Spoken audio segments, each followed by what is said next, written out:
Hi, everyone, and welcome to our session today on the Data First CFO, what you really need to know about AI. My name is Shannon Canzanella, and I'm going to be your host for our conversation today, which is brought to you by Accounting Seed and Excel Lab. So thank you guys so much for spending part of your day with us. We're really excited to have you here and dive on in. But before we get into our conversation, I want to run through just a few quick housekeeping items and common questions. The first thing is this session is being recorded, so do not worry. You will get a copy of it. If you missed something or want to revisit something, you will have that in your inbox within about 48 hours. So you will get a copy of our session today.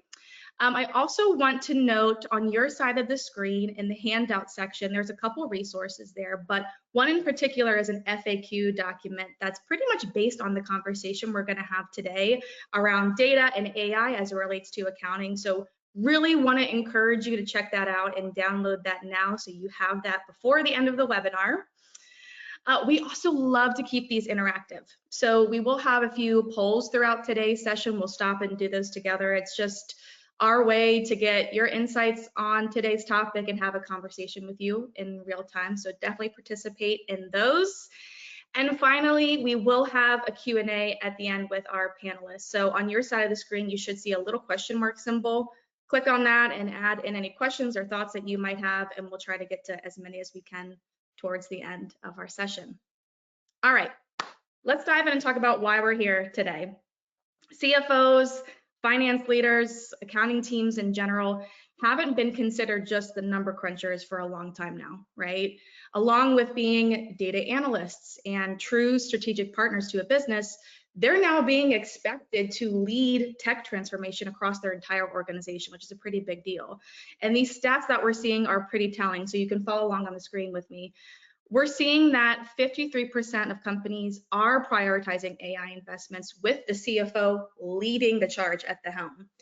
83% of CFOs are already spearheading that digital change within the accounting function itself. So this shift is happening towards AI, right? But like when everything moved to the cloud, it's not without some tension and some questions.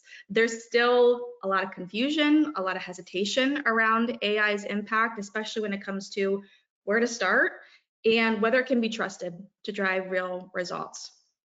So the last dot on the screen is really telling in that regard. We're seeing that 96% of CFOs, while they do want to prioritize AI, they're struggling with trust as it relates to it and data integrity issues. So today we're going to cut through all the noise, all the hype, and we're going to have a real conversation with our panelists today to talk through what's really happening with AI and accounting, the role that structured and clean data plays in AI success, and most importantly, giving you some practical tips and advice to help you and your team to make really smart decisions as it relates to testing and adopting AI. So let me introduce our two fantastic speakers with us today. First, we have Jody Padar, also known as the Radical CPA. If you are not following her on LinkedIn, what are you doing? You should be. She puts out a lot of great content and information. She is the co-founder of the newly launched Excel Labs, where she's working with AI to build the advisors of the future. She is a speaker, she's an author, she's a leading voice in modern public accounting and a true champion of automation and AI. Her work is really not only just transforming the individual firm, but the profession as a whole. So we are so thrilled to have Jody with us today. Thank you for being here, Jody. Awesome, thank you. Yeah, and we also have Mary Balmer from Accounting Seed. She is our VP of Product. She's a CPA and Salesforce certified professional with over 30 years of experience in developing tax and accounting software. Big brains there coming to this conversation for sure. She is very passionate about AI and where it can take the accounting profession and how that kind of technology can really help finance teams to work smarter and not harder, right? So thank you, Mary. Thank you, Jody. Really excited to have you both here with us today. But let's get into the meat of our conversation. Let's start chatting. So I want to start out by just having kind of a general look at what's going on right now. So can you guys tell us what's really happening with AI in accounting right now? Jody, I'd love to start with you here on this. Well, I think we have to first of all say, what is AI, right? Because I think a lot of us don't even know what AI is. And when I say that, I don't mean that we don't know. It's that the word is thrown around so often that everyone's like, oh, is AI ChatGPT? Is AI something that's embedded in an accounting product that I already use today? Is AI been around for years, right? And so I think when people talk about AI today, they're thinking more LLM, ChatGPT, but there's AI and it's been around for years, right? So it's not just a thing that happened today. So I think we have to think about what is AI, what exactly we're talking about, and how it's going to affect us, right? Then there's all this concern, if you've seen like these job lists of like the jobs most impacted by AI, and accounting and finance is like almost #1 on the list, or it's on like the top list, right? And I think there's a lot of fear out there, and I think we need to like kind of stop talking about the fear and just say, look, we don't know what we don't know yet.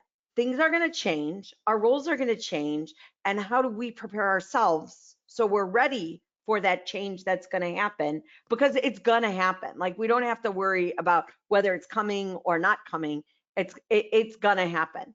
And then, like, from my positive perspective, I would say, let's get excited about it. Let's see what the opportunities are for AI in the future and where we can use it to do our jobs better and to really make a difference in solving the problems that we solve today anyways, right? So like, let's think about how we can use AI to upskill ourselves, to really get excited about really adding value to the business, whether we're in a public firm or whether we're in a corporate environment, adding value to our stakeholders, and really, being the best human we can be, and use AI in the background, and just know that, whether we adopt AI using ChatGPT or whether we use a product that is going to just organically build AI into the work that it does, because all the technology companies are putting AI behind the scenes, whether you know it or not, and just be like, okay, like, we're here now. How are we going to get ready for the future? That's really not the future. It's kind of today. Yeah, that is so true, Jody. It has been in product. It has been in product for a while. You think about just OCR technologies, a form of AI. Now, the AI that we know today, much different, much more advanced than that older technology. So what we're seeing in product today is a lot of automation. And you think, well, is automation AI? Is AI automation? Well, sometimes. And let's take an example of that. You've got a vendor invoice that's sent to you and it gets scanned, right? So AI takes it a step further by looking at that vendor, looking at all the invoices that have been coded for that vendor, and it will recommend the coding and the tagging of that invoice based on past history. So that's part of now the AI that we're seeing come into play into products, right? So we're seeing that across accounts payable, accounts receivable, collections, GL, searching for anomalies, which is fantastic. You can have a person sit there for hours, look for anomalies, or you can have this AI agent do this, in no time at all, right? So we're seeing a lot of that, and certainly with ChatGPT, as you brought up. Financial insights, they're wonderful to be able to put data that is anonymized into ChatGPT and have it come back with insights that you can then use as commentary when you're submitting financials to the board, right? So we're seeing a lot of that in product today. When we talk to businesses, Jody, we're hearing sometimes it's like, yes, it's coming down from the top. We need to start using AI, but they're just not knowing where to start. And I know that's where you come in. You have your Excel labs, you get people going with AI. We're seeing that they're really wanting to start and struggling with taking that first step. We've seen that they're not focusing on data yet, and you and I both know how important data is to AI, right? You've got to have some nice clean data that AI can act upon. So we're not seeing a whole lot of focus there yet, but we have seen that, we're talking to people and they're saying they are putting these policies into place, which is excellent because you need to know how to be safe when you're using AI, right? So there's still, we're finance people. I'm an accountant by trade, right? So if you see AI make a mistake or hallucinate and make stuff up, what's your inclination going to be? It's going to be to walk away. It's like, I cannot trust this thing, right? So you have a lot of that right now. It's like, oh, I don't know. They're telling me I got to use AI, but can I trust it, right? And Yeah, this is what we're seeing. and I think when you talk about that, can I trust it? I think about like everyone expects AI to be perfect when like the guy down the hall that you would ask that question to before is not perfect. And No. AI probably has 10 times more depth than the other human you would have asked for the same question. So it's like why we expect our AI to be more perfect than a human. And yet, like, we just have to realize when we're asking questions, we still have to have professional judgment. We still have to like take that information, digest it, and say, hey, does this make sense? And then make a decision based on it, right? And I think so many professionals think, oh, AI, it should be perfect when it comes out. And no, I would say you got to use your head, your own professional judgment, but use AI as a starting point to get you 10 times faster or farther along that you would have before you had AI, right? Yeah, that is a great point. I mean, I look at my little buddy, I call him my little buddy, but my little buddy's still a very little intern. I mean, very, very green. And I keep telling my little buddy, do not make stuff up, but he still continues. He wants to do a really good job. But just understand what you're working with. You're absolutely right, Jody. There's nothing perfect in this world. So you need that oversight, and you need certainly, I'll talk a lot about controls because I'm a control freak. We'll talk a lot about controls and what that looks like, in the digital world, right? And just with the understanding that, yes, you need humans involved in this process. It's never going to be perfect. Yeah, and I think that's really key to think about. Like, again, we're using AI to help us do our jobs better. And we're still the humans, and we're still going to make those ultimate decisions because I think too many people think, oh, AI did it wrong, like it's no good. And I'd be like, no, you need to like work with AI together and, evolve along together. And if you really use it really well, you'll see yourself 10x improve in your own skill set better. So you'll learn faster because it's like, 100 times more powerful than Google. And so if you're open to curiosity and learning, you're going to upskill yourself so much better to be able to make bigger and better strategic decisions and really add more value to your organization. Yeah. Oh my gosh. It's so true. It's getting comfortable again with being the student, and recognizing that in any profession, right? You want to be seen as a lifelong learner, somebody that's always curious and wanting to learn the latest and greatest and get better continually. And AI, I think, is just another tool in your toolkit to do that. And we have to get comfy with it at some point. So that leads us into our first poll that I want to hear from our audience. When you hear the phrase AI in finance, what best describes your reaction? Are you excited, like the most of us on this call? Are you kind of curious about it? Are you skeptical? Are you thinking, Shannon, the whole thing just overwhelms me, I'm overwhelmed by it? What is the thing that best describes your reaction when you hear AI and finance? And like we talked about, it's okay to have a range of emotions here. Like with any change, I think that's natural. But what is the thing that you're feeling the most here? Seeing some votes come in. I'll leave it up for about 10 more seconds. You guys are fast voters. I love it. I love it. All right. Let's see what we got here. All right, That's most awesome. are curious. No one's overwhelmed. I love that. Yay, you guys are in the right place in the right conversation. That is awesome. Thank you guys for sharing that with us. We touched on data just a smidge here, so I want to talk about that a little bit more too.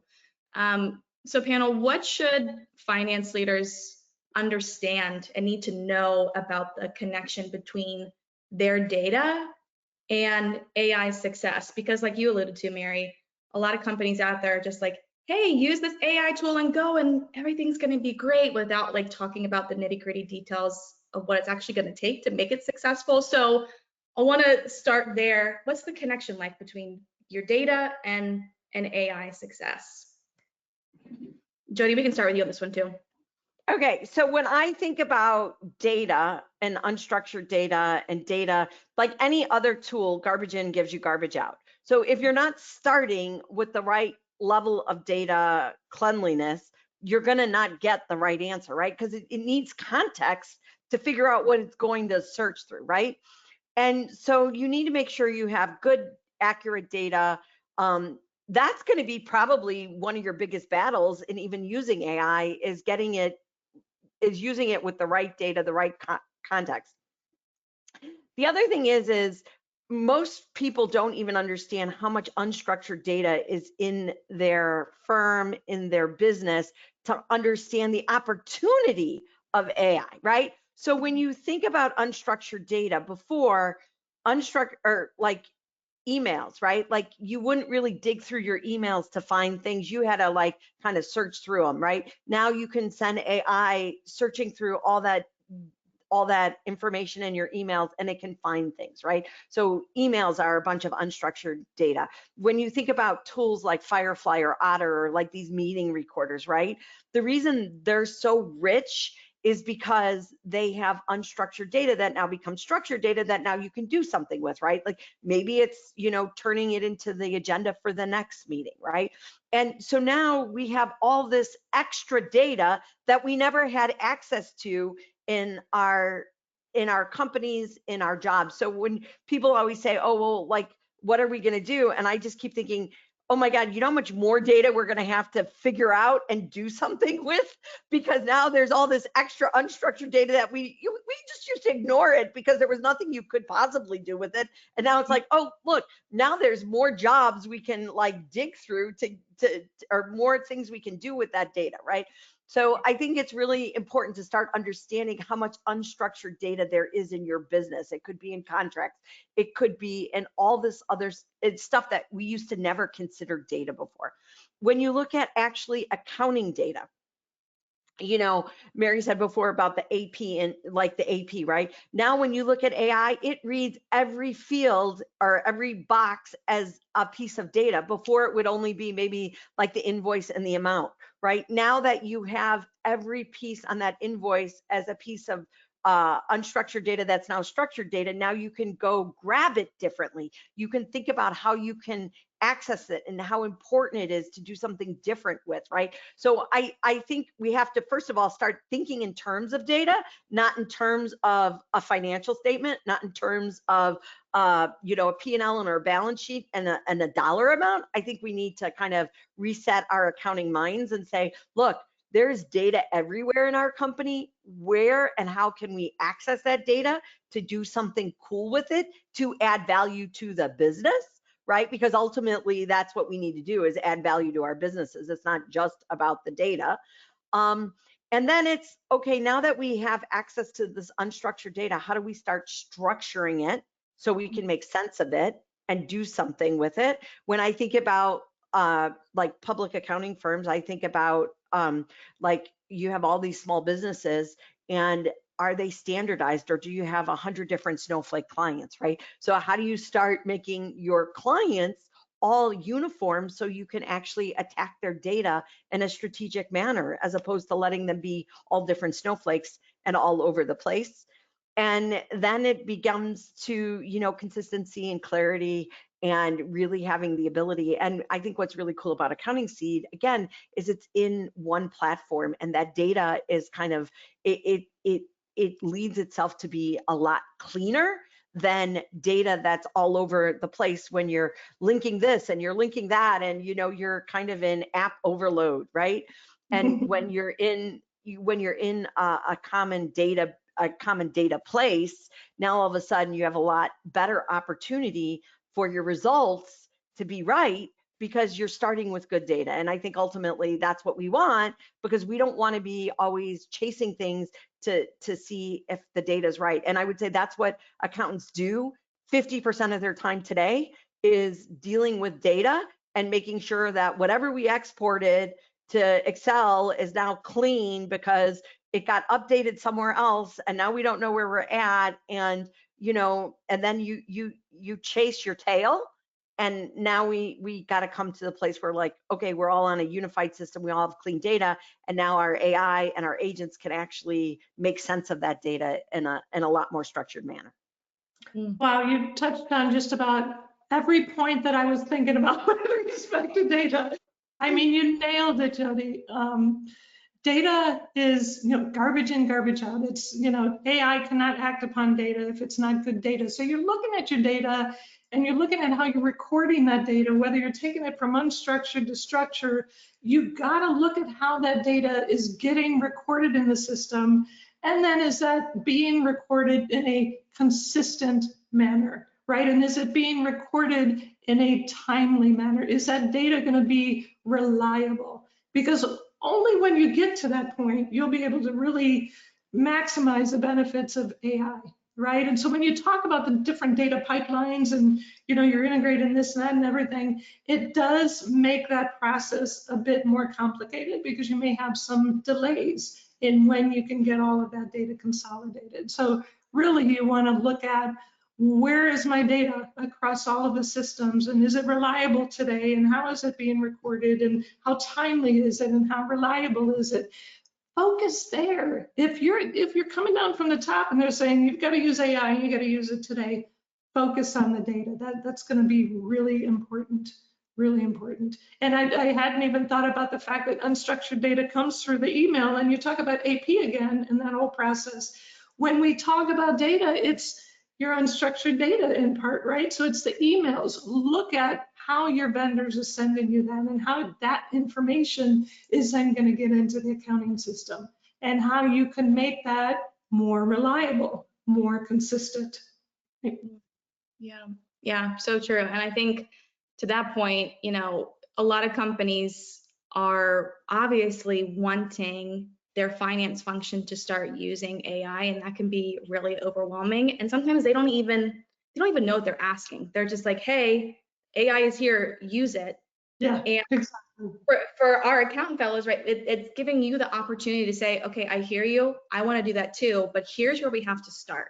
We have to look at the data piece and kind of almost educate your leadership a little bit, right, about what it's actually going to take to make it successful.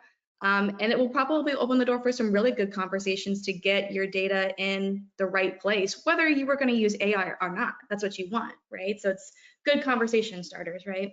Yeah. Right. All good stuff. This is great, guys. This is a good segue into my next question I had for you guys. You both talked about the consolidation of data, and Jody, you mentioned like being an app overload. And I know that we have been seeing this trend happening this year of the great rebundling, where companies are really opting to use less apps and bring their data into a more unified place. I think there was like an average of like 300 plus applications for mid-sized to enterprise companies. That's a crazy amount of applications to use to run your business. Like, can you even imagine that? And when your data is in all those different places, it can make AI a little bit more difficult to utilize, like you mentioned. So how is the unifying of finance and other business software solutions impacting that path towards AI? And Mary, I would love to start with you on this one. Yeah, I mean, like we said before, we've had part of this conversation already. It's all about, where is your data and what processes do you have in place to consolidate it? The fewer pipelines you have to deal with, with respect to data, the better. So when you look at maybe your accounting application and your CRM and your business operations, right? You have to look across all of those areas of your business before you can, for example, forecast, right? If you want to forecast, you need access to all of that data to be able to forecast. If you want to be able to dynamically forecast, then you need all of that data in near or real time, don't you? Right? So that is going to be a benefit if you have all of your data in one place, and you're going to be able to more accurately, more quickly forecast. And every small and medium-sized business is going to want that capability. That they're going to want that capability at their finger, right there, every day, every minute of the day. I want to see, what does my cash flow look like? Maybe I need to do X, until my cash flow improves. That is something that you're going to want to take advantage of. And you're not going to be able to do that fully, if your data is scattered about in multiple systems. What do you think, Jody? No, I totally agree. And, I think too, Shannon, when you were talking about like AI and we're all like kind of told we should do AI, it's like, wait, what's the business problem we're solving? So like let's step back and say, okay, what's the business problem we're solving? And then maybe it's like, okay, we're in too many different apps. We don't know where we're going. We don't know the reliability of how they're all talking to each other. And we spend more time kind of double checking to see if things are actually flowing together or not. Then so maybe that's the business problem we start with, and we say, okay, now how do we use AI to solve that problem, right? And so I think first of all, it starts with, okay, what's the business problem we're solving? And then say, okay, look at the opportunities and the solutions that are out there of how we can maybe combine a bunch of data sources under one thing, which then give us the opportunity to solve for that siloed data, which then give us the opportunity to use AI and have a really good business case. So I think that's really a huge opportunity. And when you look at when you're managing fewer platforms and you have the ability to forecast things, and now all of a sudden you could put your sales pipeline with your accounting, now you can add real business value, right? Like, because now it's like, at the end of the day, nobody cares about accounting, they care about sales. So let's actually talk. Let's just say the truth, right? So now if you can add that forecast and you can actually show how it affects your numbers in the finance department, now, gee, maybe someone will listen to you, right? Or maybe you have a little bit more pull in ops, right? And so I think that makes a difference, right? And so when you can kind of put all those systems together, it really does make a big difference in how you're able to do your work. And then you get to be advisory and a lot more proactive than reactive, because too many times as the CFO, as the controller, as the finance person, you're always like being told, you're always the one who has to say no. Like, no, you can't do that. No, we don't have money for that. No, it's not in the budget, right? How about now having really the tools to kind of be able to see the bigger picture, to be able to do more forecasting and to say, okay, if we do this, then we have the opportunity and to kind of get everybody aligned and to be a lot more proactive advisory. And I think that's what we want to be. I don't think we've always had the opportunity because we're so busy trying just to get the data right and trying to just make sure the numbers are correct that we don't have the opportunity. So to me, that's the opportunity of AI. That's the opportunity of having the ability to look at a lot more unstructured data and putting it with structured data to actually make better decisions. And like, think like next level, like go back to those emails. What if you had the ability to dig through your emails and see customer sentiment or vendor sentiment, and now see how that impacts your actual forecast or your actual financial? That's where we're going. It's not here yet, but that's where we're going. And to me, that's like, oh, that's really cool, because now I can really see if my customer is going to drop or not. And then maybe my forecast is going to be a lot more accurate because I've seen that they've already sent 10 emails to their, AE who is like not responding or whatever. Again, like, but to me, that's the customer experience stuff that you can now tie into the financials that really allows, like, to me, that's the exciting stuff. That's the renaissance we're walking into. Yep, absolutely. You can tell I'm excited, Mary, right? Yeah, I am excited too. And to be honest, we're not far off. We're not far off. I think that we're going to have the technology, and then it's going to take a little bit longer for the businesses to transform, right? People don't like change. They don't like change. They're going to be resistant to change. But this is going to change everything for the better. And it's going to take a lot of change management, I think, to really, train the staff and to get them on board. You and I are very excited. Maybe, 90% of the world is not, I don't know. But I'm excited about it. I can see, where we're headed. I Yeah. see that light, but we're not there yet, but, we're so close. It's that next step it's continuing to bring the accounting and finance function from like the dark back office and into the business and making them further real strategic players. And to your point, Jody, not just the no people of like, hey, you know what? No, we can't do that right now. But from what I'm seeing, here's what we can do. And like giving action steps and really being embedded in that process throughout the entire company, which is a very exciting thing and a very cool thing. And I think AI is just pushing that further. Yeah. It's good stuff, guys. I want to get our second poll up on the screen. How would you guys describe your current tech stack structure? Is it clean and connected? You're like, Shannon, it's chef's kiss, it's beautiful. Is it mostly connected with a few gaps? Maybe it's still fragmented and siloed, or maybe, which I hope you're not, you're like, help me. It's a little bit of a mess here. It's a mess. So want to see what you guys are experiencing and how you would describe what your current tech stack is like today. See some votes coming in now. So far, nobody for a complete mess. So let's keep it that way. But if that's really where you're at, you can share that with us. It's all anonymous. All right, let's leave that up for another 10 seconds. And then still got some coming through. All right, let's go ahead and close that one out and see what we got.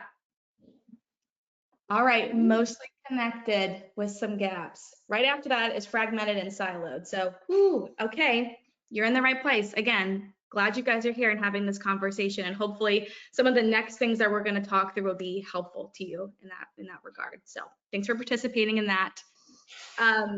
So, like we've talked about, right, we're already seeing companies use AI in the finance function. So, I want to talk about where it's making a difference. So panelists, where are you guys seeing AI and automation truly as well make the biggest difference in finance today? And what are the places, what are the times when finance should not use AI? Where is it like, don't use AI, it's just the human in that circumstance? And Jody, I'd love to start with you on this one. So I think the cool thing is a lot of AI is kind of already built into the tools we're using. And if it's not there yet, it's going to be there tomorrow pretty quickly, where, you're only looking at 400 transactions instead of 4,000 transactions, right? Like it's starting to flag anomalies and you can see things. And so I think the big thing is like, okay, that's the grunt work or the work we used to have to do. And I love when you see too, now you're starting to see AI do the work and you're seeing AI on top of it check the work, right? To me, that's again, like kind of next level. It's like, oh, wow, like now I just get to like manage the work because like the AI did the work, then there was like a second level that double checked it, and now I'm actually coming on top of it. And so with categorization and all that stuff, like the day-to-day is going to slowly be gone, right? Like in 5 years, I say 2030, like that's my line in the sand. I don't know if it's going to be 2030, 2035, whatever, but I always say by 2030, what we do today is going to be completely different than what we do in 2030, right? But you still have to use your human brain, and you still you're not going to use it for a judgment call. However, I would say you put that conversation that you would typically have in your head, and you would use it with like a ChatGPT, and you ask ChatGPT to kind of challenge you on it, ask you what you should be doing. I like to even set the tone and say like, hey, look, I'm a $20 million business. What should I be thinking about if I'm a $50 million business? And have it kind of up level your own strategic thought process and banter with it and kind of use it to make you a better leader, to make you more strategic, to make you more, I don't want to say ethical because like hopefully you have ethics, but like kind of think around the problem, right? And like really help you kind of poke holes in the strategy that you've kind of already come up with, but you at the end of the day are making that decision. You are making that call. And I think that's one of the most underutilized things that people are using. Most people go to ChatGPT or their AI of choice, and they ask it a question like it's Google, or they ask it to rewrite an email. They're not asking it strategic level questions. And I would challenge you, if you're not, to go in there with a strategic level thought and start using it, and then realize that that's not going to be a one prompt. It's going to be a multi-prompt kind of question, and let it kind of take you through that thought process of thinking through something. And again, here's a really easy prompt. Whatever business level you're at, ask it to answer that question and tell it. So just say, like, I'm a $10 million business. These are my challenges. And then just say, if I were a $50 million business, how should I think about these challenges differently? And that immediately is going to up-level your skill set to think about a problem and solve it a little bit differently. Now, I'm not saying you're going to use all of its answers, but I absolutely think you will reframe how you're thinking about the problem in your own head. And so that's where I think, like, that's one of the most strategic things you can do. And essentially you're asking AI to be a strategic thought partner as opposed to an agent. And when I say an agent usually typically does a task, right? Think of an agent like you're training it to do something, and this is now more of like a strategic, a partner or something else. So that's what I would say. And just realize, again, it's going to give you an answer, but at the end of the day, you're the one who's the decision maker, and you have to own that decision, whether it's right or wrong, or again, whatever decision you make. And like any decision you make in any business, either you're gonna it's either going to be a good decision, and if it's not a good decision, you're going to course correct, you're going to adjust, and you're going to keep moving, because that's what we do as business people. We adjust the decisions we make on a daily basis. And it's lovely to have an AI friend. I call mine my BBF, who's my business best friend. So I talk to him all the time. Yep. I'm pretty close to him. Yeah, I haven't figured out. I've got ChatGPT, which I use all the time, my little buddy, and I think Claude might be his little sister. But yeah, you begin to relate to them in that way. It's really funny. But anyway, I wanted to jump in here to say, okay, you started very high level, which is fantastic, right? Use it as you're strategizing about the business. Let's take it down to, if there's anyone on the call that's doing the day-to-day stuff, right? And how can we, automate and use AI in our process, right? AR, ABGL. And we did talk about that before, workflow automation, right? And we're seeing some of the automation isn't really necessarily AI, but it can be automated, whether it's AI or not. We've been on calls with customers where, they're looking at their invoice generation, right? And they may have a very specific process that needs to go through very specific steps before they can automate it, right? But AI can help. AI can help with all of that, and it just is a matter of laying out exactly what you have today, what needs to be done for your specific kind of business, lay it all out, and then you can begin to formulate how you're going to configure, AI or an agent to do that. Yeah, right? Mary, and I think too, even having it help with process, like think of how much of accounting or working as a controller or CFO or in public accounting is process driven. And asking ChatGPT or whoever your AI is to help you define that process. And the best part about it is it spits out the whole document, and then you just go edit it. You don't have to start from the very beginning. Or you could use a tool, I think like Scribe is one of them as well, where you can kind of just go through the screenshots, and it actually gives you the process as well, and it puts it down like for you. So like you can do your SOPs a lot easier than before. You used to have a whole person who would just be like kind of defining process stuff. Now, like the person who's doing the job can really define what their process is today, that then you can actually make it repeatable. Because think of how many in internal departments, how many processes are siloed or nobody even knows what that person does, right? Like, and before you make any change with change management, the first thing you're supposed to do is document the process you have today. Exactly. And so like, if you now have the opportunity to use AI help you documenting processes, that just, you didn't even touch the accounting and you've already leveled up your team. There you go. There you go. And okay, I have an opportunity now to talk about it. Controls. I told you I'm a control freak, right? So let's talk about the internal control framework of, I'll say yesterday, or maybe still today. And then this new framework, right, that has to evolve because you're now, it's not about people getting data into the systems, it's about AI. Getting the data in the system. So that internal control framework is going to have to evolve to be able to become something else. I'm not sure what yet, but here's an example. I'll give you a real world example of this. I'm working with an agent. I'm trying to pay my bills, recommend bills to pay, and it comes back with a bunch of bills. Now, should I be able to ask it, what is your policy with regard to approving bills to pay? Right? If I ask that question and it gives me the answer, whew, now I know how to kind of work around it to get this bill paid that, may not actually be a true bill, right? So you don't want that AI to come back and give you information. It may have access to that information, but you have to put guardrails in place to stop it and only have it do what you tell it that it needs to do, right?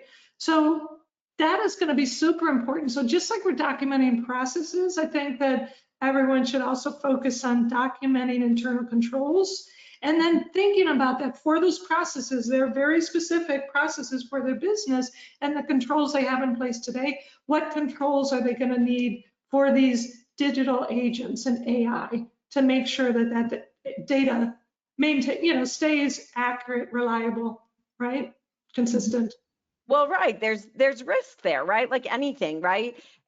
But again, I think sometimes we think we're accountants and we're a little bit risk averse. And I would argue like we don't know what we don't know yet, and we're going to have to evolve together with internal controls and processes and keep moving, because I think a lot of accountants, not all accountants, but some accountants might hear that and be like, oh, like no AI, no AI.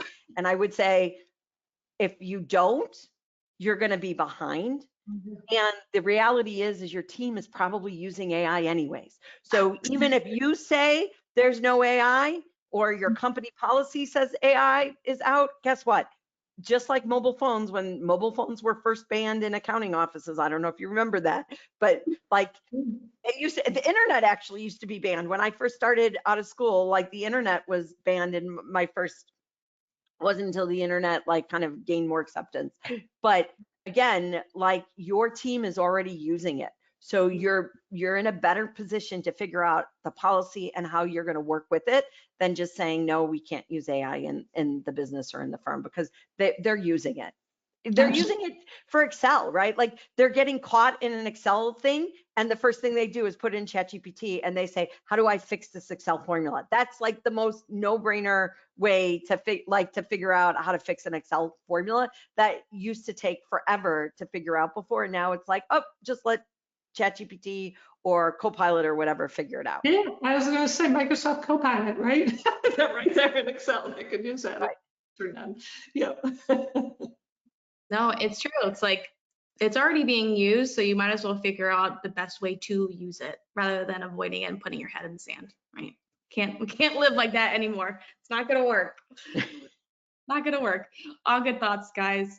I want to move into our next question and talk through CPAs in public practice too. So what opportunities does AI present for CPAs in public practice to expand and evolve their advisory services? And Jody, I know this is like your bread and butter, so I'd love to start with you on this one. Yeah, so the way we're thinking about AI is, how do you put the human AI or the AI in human? And the idea is, how do we up-level ourselves as people to be better advisors? And one of the ways we can do that is we can take unstructured data, turn it into structured data, and just ask questions of it.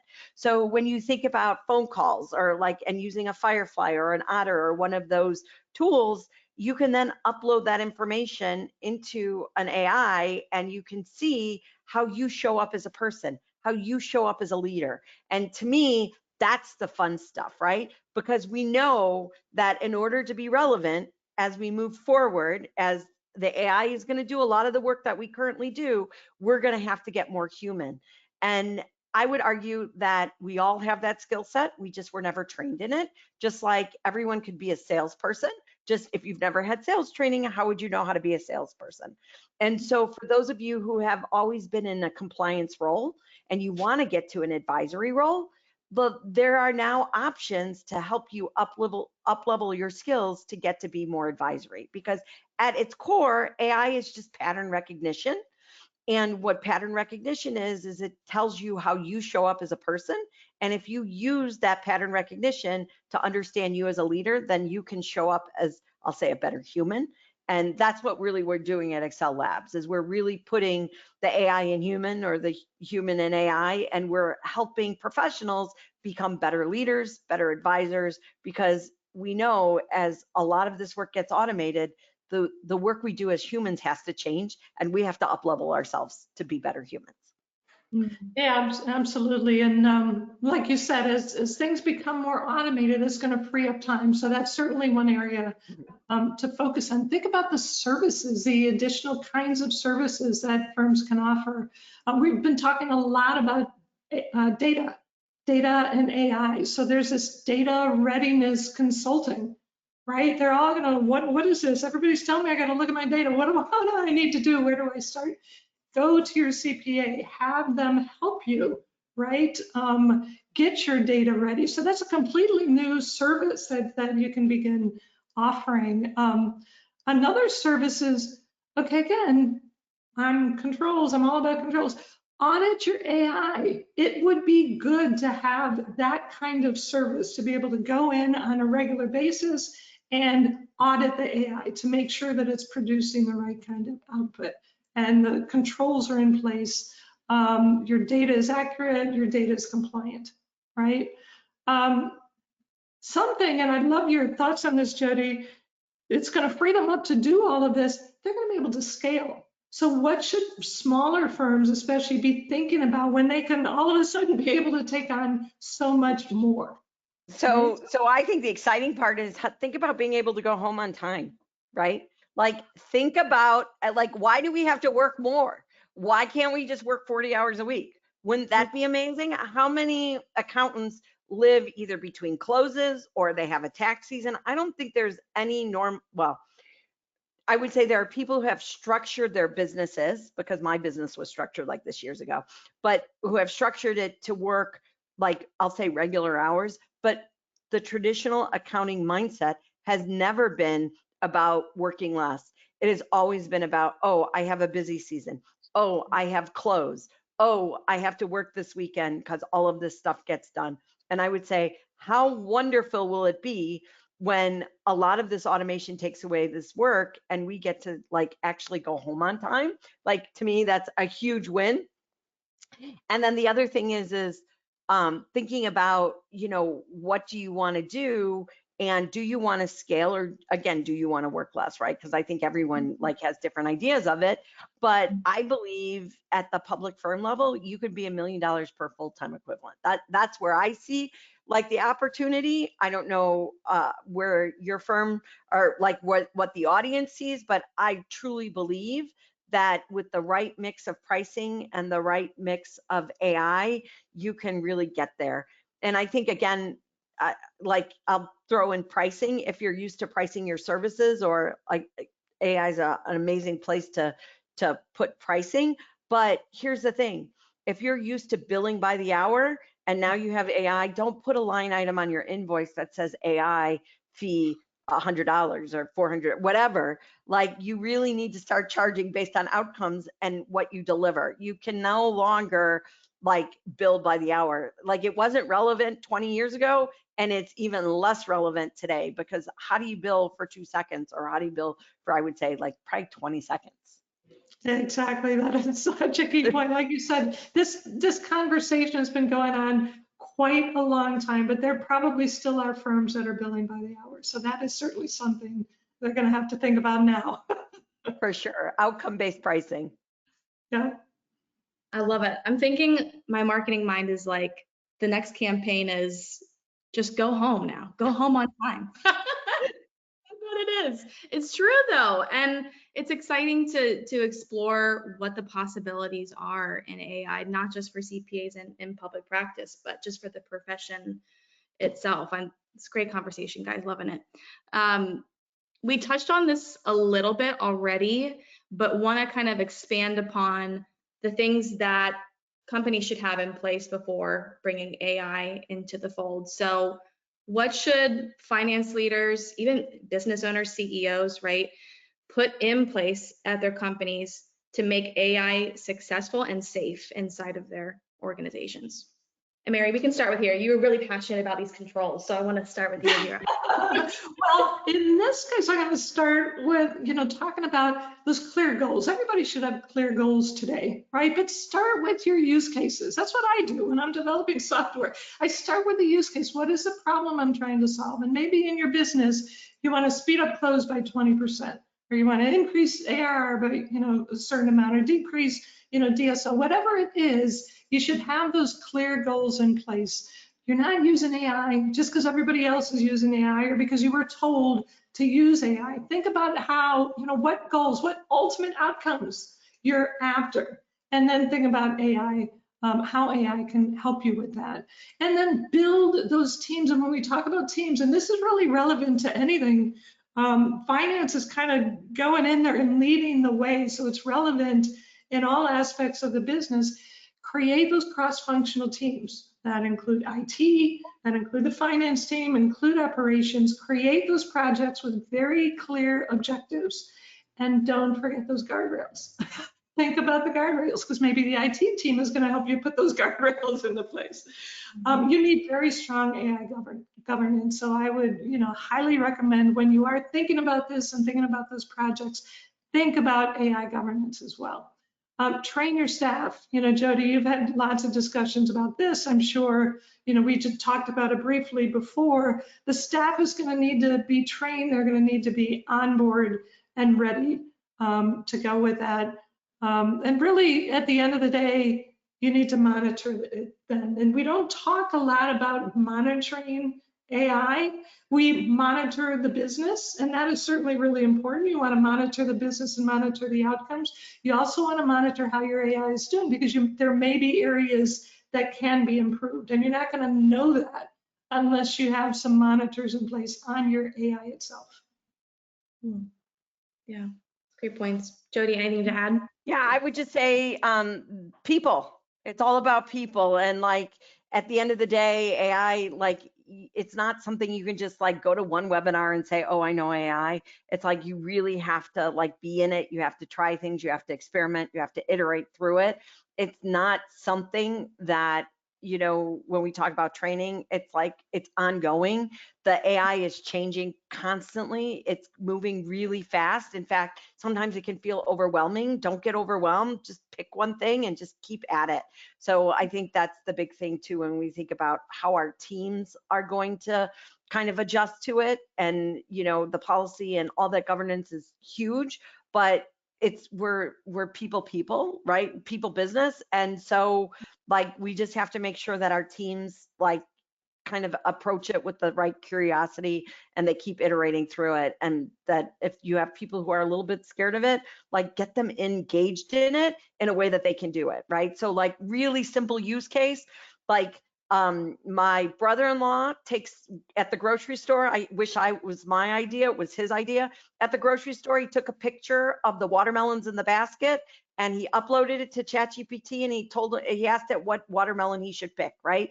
So for the people who are a little bit afraid of AI, start having them use it in everyday kind of real world cases, and have them use it at the grocery store to pick the right watermelon, right?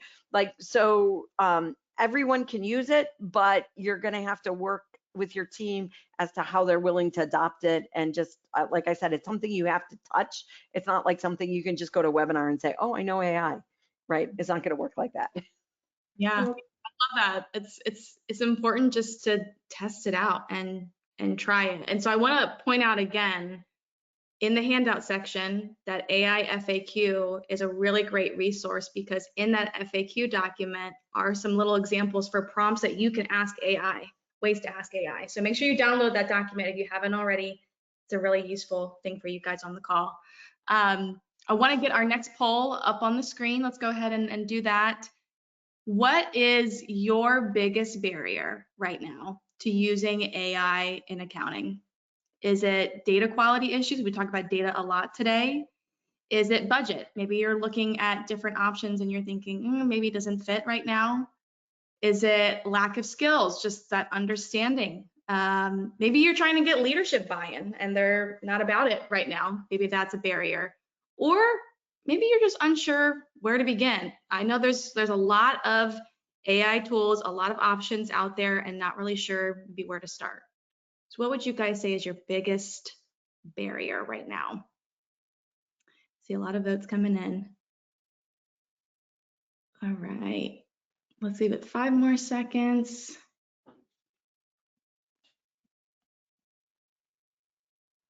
All right, let's go ahead and close that out and see what we got. Lack of skills and unsure where to start being the top.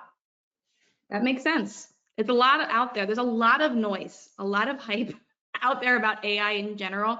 So it can be difficult to figure out, okay, where do I even start thinking about this? Which, again, I love this. A great segue into our last and final question. I want to leave our audience with some advice and some things to really think about. So Jody and Mary, what is maybe the number one thing, in your opinion, the one thing that companies can start doing right now to prepare their data, to prepare themselves, their companies, for AI? What would you say? Mary, we could start with you here. No, yeah, and I'm going to just reiterate what Jody had just mentioned. Start small. Start with one thing. I know that you're feeling the urgency. It's probably coming from top down, but start small and build on that. You're going to find that as you continue on this AI journey, it's going to become easier. You're going to see it as it plays out. You're going to begin to understand how it works, and your confidence will grow in time, and that will allow you to then venture out through the rest of the organization. So start small. Great. Jody, any advice? Yeah, I would say start with the business problem first. So the next business problem you have, go AI first. So whatever the business problem is, look for an AI solution to it, right? So don't create a problem, but if you have a problem, start looking at the AI solutions to solve it. And so, and again, it's going to be small. You don't have to boil the ocean.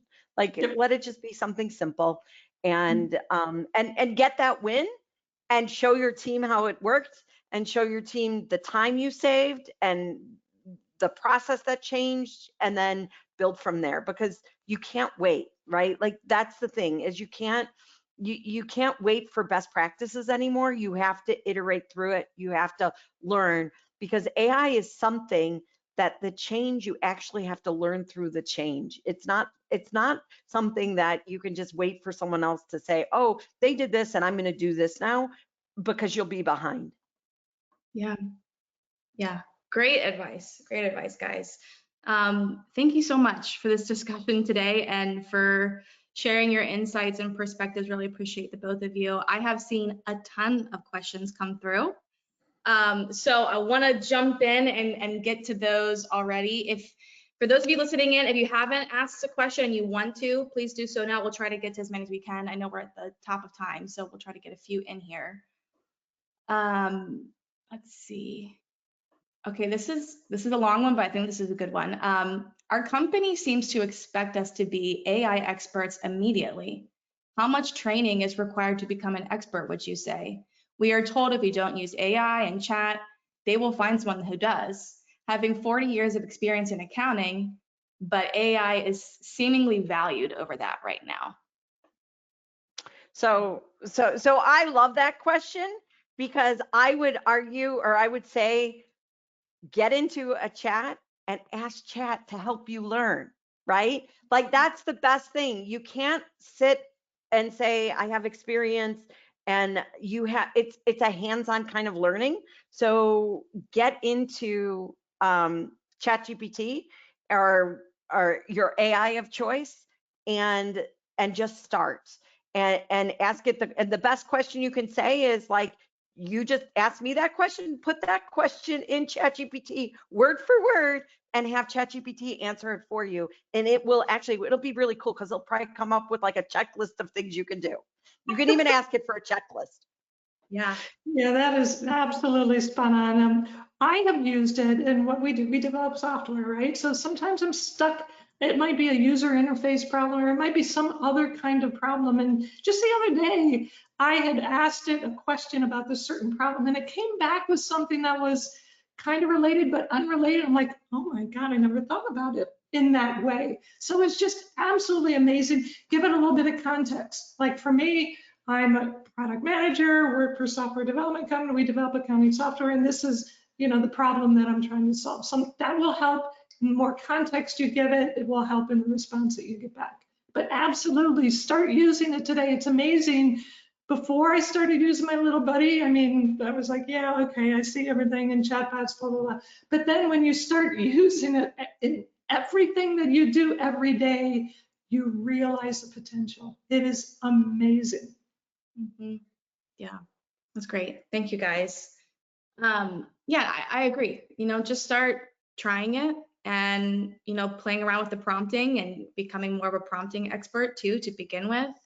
And I think recognize that you do have a lot of value to bring to the table, right? If you've been in the accounting field for 40 years, you are going to be able to learn AI and pick it up and use it to the best of your ability. So have confidence in that too, that if you've been in this field for that long, you are clearly a lifelong learner, and this is just, again, another tool in your tool belt.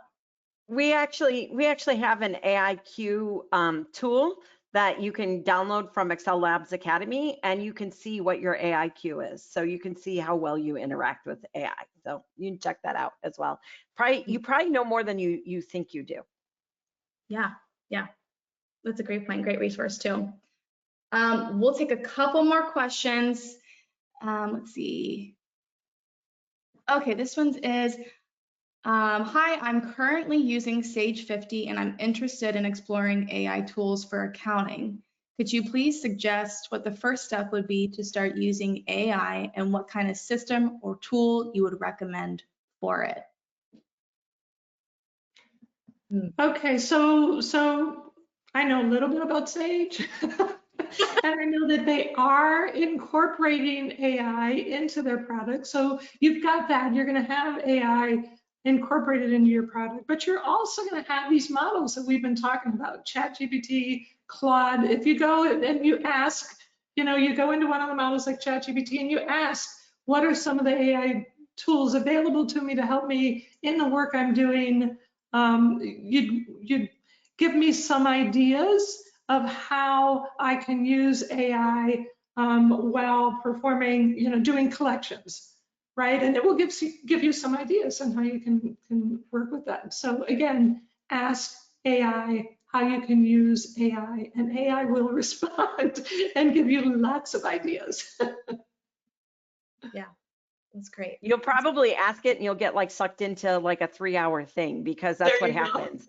Like it'll take you down all these paths and you'll be like, oh my God, like I learned so much in 3 hours, more than I would have ever learned just Googling something.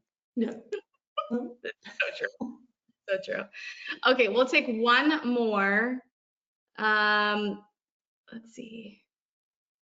Okay, I worry about data leakage when staff use non-company owned AI. Do you recommend locking down AI that we don't have control over what's fed into it, i.e. we own Copilot, so we know data isn't used to train models with the potential to be leaked, but we don't have company-owned Grammarly or ChatGPTs, so might want to consider restricting usage.